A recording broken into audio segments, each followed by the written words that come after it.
مکان بنا رہا ہے، بسیں گے اور حساب تو جا کے دے گا۔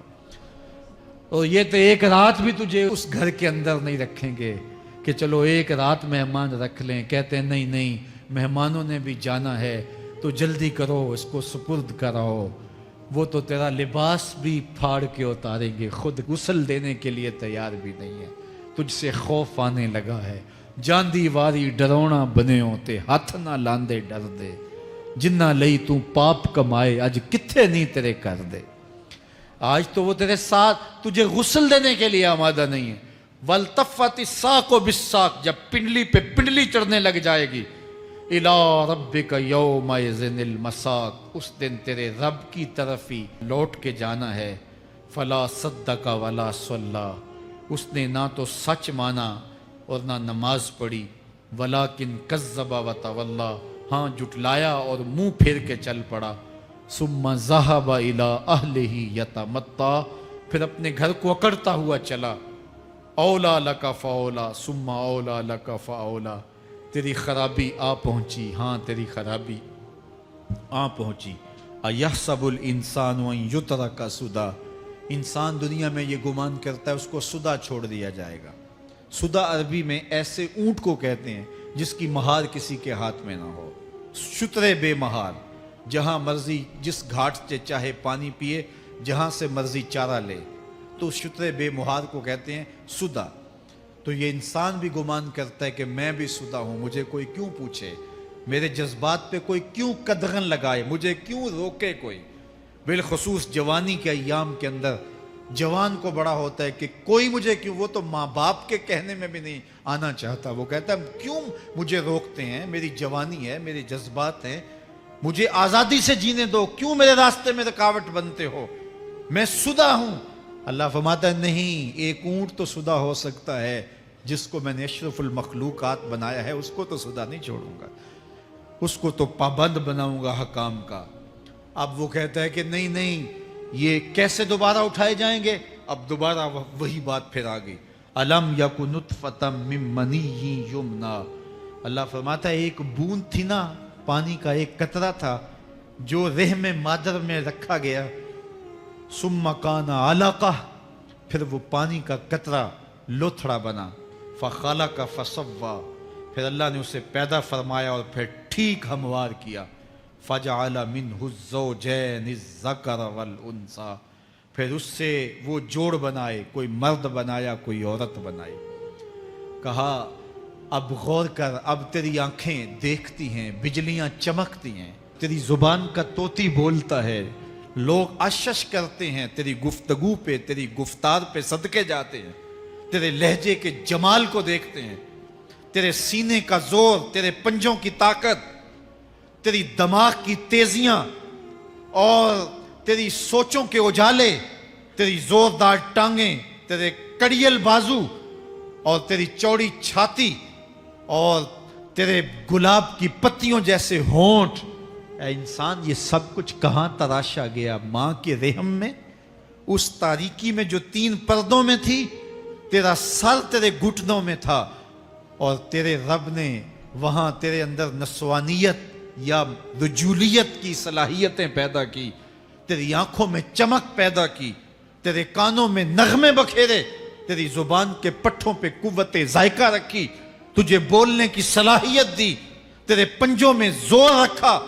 آج تو مفتی شہر ہے، آج تو علامۃ الدہر ہے، آج تو قاضی القضات ہے، آج تو منسٹر ہے، آج تو وزیر اعظم ہے، آج تو پہلوان ہے، آج تو شہزادہ ہے، آج تو بادشاہ ہے، آج تو زوراور ہے، آج تیری طاقت کے کیا کہنے، آج شیروں کو تو نچا لیتا ہے، ہاتھیوں کو تو بٹھا لیتا ہے، آج تو بڑا زوراور گھڑ سوار ہے، آج تیری طاقت کے کیا کہنے، تو کشتی کرتا ہے، زمانہ دیکھنے آتا ہے، آج تیری طاقت کے شوہرے ہیں، تیری عظمت کے تنتنے ہیں، لیکن انسان تو ایک ناپاک قطرہ تھا اور رحم مادر میں تھا، تیرے اندر یہ رنگ کس نے بھرے، تیرے کانوں میں نغمے کس نے رکھے، تجھے دماغ کی قوتیں کس نے دی، زبان کو بولنا کس نے سکھایا، آنکھوں میں توانائیاں کس نے رکھیں، تیری زبان کا طوطی بولتا ہے، یہ سلیقے کس نے دیے، پھر اللہ فرمایا کتنا زوردار بیان ہے، الیس ذالک بقادر علی ان یحیی الموتى، جو ماں کے پیٹ میں ایک نطفے کو ایک خوبصورت انسان بنا سکتا ہے، ہڈیوں کو جوڑ کے دوبارہ انسان نہیں بنا سکتا؟ کیا وہ دوبارہ تجھے کھڑا نہیں کر سکتا اپنے سامنے پیش ہونے کے لیے، جس کے حکموں کو تو نے توڑا ہے، جس کے فرامین کا تو نے مذاق اڑایا ہے؟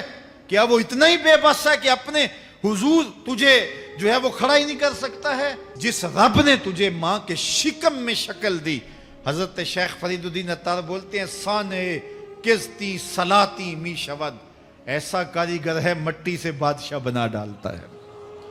اس نے مٹی سے دارا و سکندر بنائے، اس نے مٹی سے جو ہے وہ رستم و سہراب بنائے، اس نے مٹی سے کیا کیا بنا دیا، جو مٹی سے بادشاہ بنا سکتا ہے، جو نطفہ رحم مادر سے جو ہے وہ شکل اور صورت اور رنگ اور جمال بنا دیتا ہے۔ تیری صورت نکھرتی ہے، تیرے ہونٹ گلابی ہیں اور تیری نرگسی آنکھیں ہیں، تیرے ریشمی بال ہیں اور تیری خوبصورت رنگت ہے، تو چال چلتا ہے تو لگتا ہے قیامت چل رہی ہے، تیرا قد رانا جو ہے وہ صنوبر کو شرماتا ہے، تیری گفتار کے تنتنے ہیں۔ جس نے اتنی خوبصورت شکل ماں کے رحم میں بنائی، کیا وہ ہڈیوں کو جوڑ کے دوبارہ انسان نہیں بنا سکتا؟ وہ دوبارہ انسان بنائے گا اور پھر تجھے اپنے حضور کھڑا کرے گا۔ اور ایک حدیث میں آتا ہے اللہ بندے کو اپنے حضور کھڑا کرنے کے بعد اپنے سامنے سے ہٹنے نہیں دے گا جب تک 5 سوال نہیں پوچھ لے گا۔ ان عمر ہی فیما افنا ہو، اس کی عمر کے بارے میں پوچھے گا کہاں ضائع کی، میں نے تجھے زندگی دی 60 سال 70 سال 40 سال 50 سال، اس زندگی کو کہاں گزار کے آیا ہے۔ ان شباب ہی فیما ابلا ہو، اس کی جوانی کے بارے میں پوچھا جائے گا جوانی کہاں گزار کے آیا ہے، مجنوں تو نہیں بنا رہا، خواہشات کا اسیر تو نہیں ہو گیا، دیوانوں کی طرح زندگی تو نہیں گزار کے آ گیا، تیری جوانی کسی چوک میں تو نہیں گزری، تیری جوانی آوارگی میں تو نہیں گزری، ساری رات سوشل میڈیا کے اوپر گندگی اور غلاظتیں تو نہیں دیکھتا رہا، تیری زندگی گزری کہاں ہے، تیری جوانی گزری کہاں ہے؟ اگر کوئی جواب نہ ہوا تو پھر کیا جواب دے گا؟ اور وہ کتنا خوش نصیب ہوگا جو کہے گا مالک میری جوانی سجدوں میں گزری، میری جوانی قیام میں گزری، میری جوانی رکوع میں گزری۔ میرے حضور فرماتے ہیں سبعۃ یظلھم اللہ فی ظلہ یوم لا ظل الا ظلہ، 7 اشخاص ایسے ہیں قیامت کے دن جب کوئی سایہ نہیں ہوگا، اللہ ان 7 کو اپنے عرش کا سایہ دے گا۔ ان میں سے دوسرا شخص میرے حضور نے بیان فرمایا وشاب نشأ فی عبادت اللہ، وہ جوان جس کی جوانی اللہ کی عبادت میں گزری۔ جوانوں اپنی زندگی کو مالک کی دہلیز پہ لے آؤ، جوانی وہی ہے جو مالک کی چوکھٹ پہ گزرے۔ اپنے دل کا تعلق جوڑو، عشق کرنا ہے تو پھر آمنہ کے لال سے کرو، محبت کا رشتہ ان سے جوڑو، تعلق کا ربط ان سے قائم کرو، جوانی کو دین کی راہ پہ ڈالو۔ اللہ اکبر، سنو میرے حضور کا فرمان، انا حبیب اللہ، میں اللہ کا حبیب ہوں۔ پھر فرمایا الشاب التائب حبیب اللہ، جو جوان جوانی میں توبہ کرے وہ بھی اللہ کا حبیب ہے۔ آؤ اللہ کے حبیب بن جاؤ، اللہ کے حبیب بن جاؤ، اللہ کے حبیب بن جاؤ، اللہ کے محبوب بن جاؤ۔ لیلۃ القدر کی گھڑیاں ہیں، رات کا پچھلا پہر ہے، اللہ کے حضور یہ عہد کر کے اٹھو مالک جو زندگی گزر گئی، آئندہ جوانی کا ایک ایک لمحہ تیرے لیے گزرے گا، جیوں گا تو تیرے لیے، مروں گا تو تیرے لیے، میری ایک ایک سانس تیرے نام وقف ہوئی، میری زندگی کی ایک ایک ساتھ تیرے نام وقف ہوئی، میں اپنا سب کچھ تیرے لیے پیش کرتا ہوں۔ میری زندگی کا مالک بھی تو ہے، میری موت و حیات کا خالق اور مالک بھی تو ہے، یہ زندگی تو نے دی، تیری امانت ہے، تیرے حضور ہی پیش کرتا ہوں۔ اور لیلۃ القدر کی گھڑیوں میں اس عزم کے ساتھ گھروں کو لوٹو کہ اللہ میری زندگی کا ایک ایک لمحہ تیرے نام ہوا، آنے والے موسم تیرے نام ہوئے، میری جوانی تیرے نام ہوئی، میرے آنسو تیرے نام ہوئے، میری پیشانی تیرے نام ہوئی، میرے دل کی دھڑکن تیرے نام ہوئی، میری صلاحیتیں تیرے نام ہوئی، میری زبان بولے گی تو تیری تسبیح بولے گی، تیرے ذکر کے ترانے پڑے گی، میرے کان سنیں گے تو قرآن کے نغمے سنیں گے، میری آنکھیں دیکھیں گی تو مالک تیری قدرت کی نشانیاں دیکھیں گی، تیرے رسول کا روضہ دیکھیں گی، تیرا کعبہ دیکھیں گی۔ مالک میری زبان سچائی کے نور سے مالا مال ہوگی اور میں ساری زندگی تیرے نام کرتا ہوں، اور جب آپ اپنی ساری زندگی اللہ کے نام کر دیں گے تو پھر وہ پوری کائنات تمہارے نام کر دے گا۔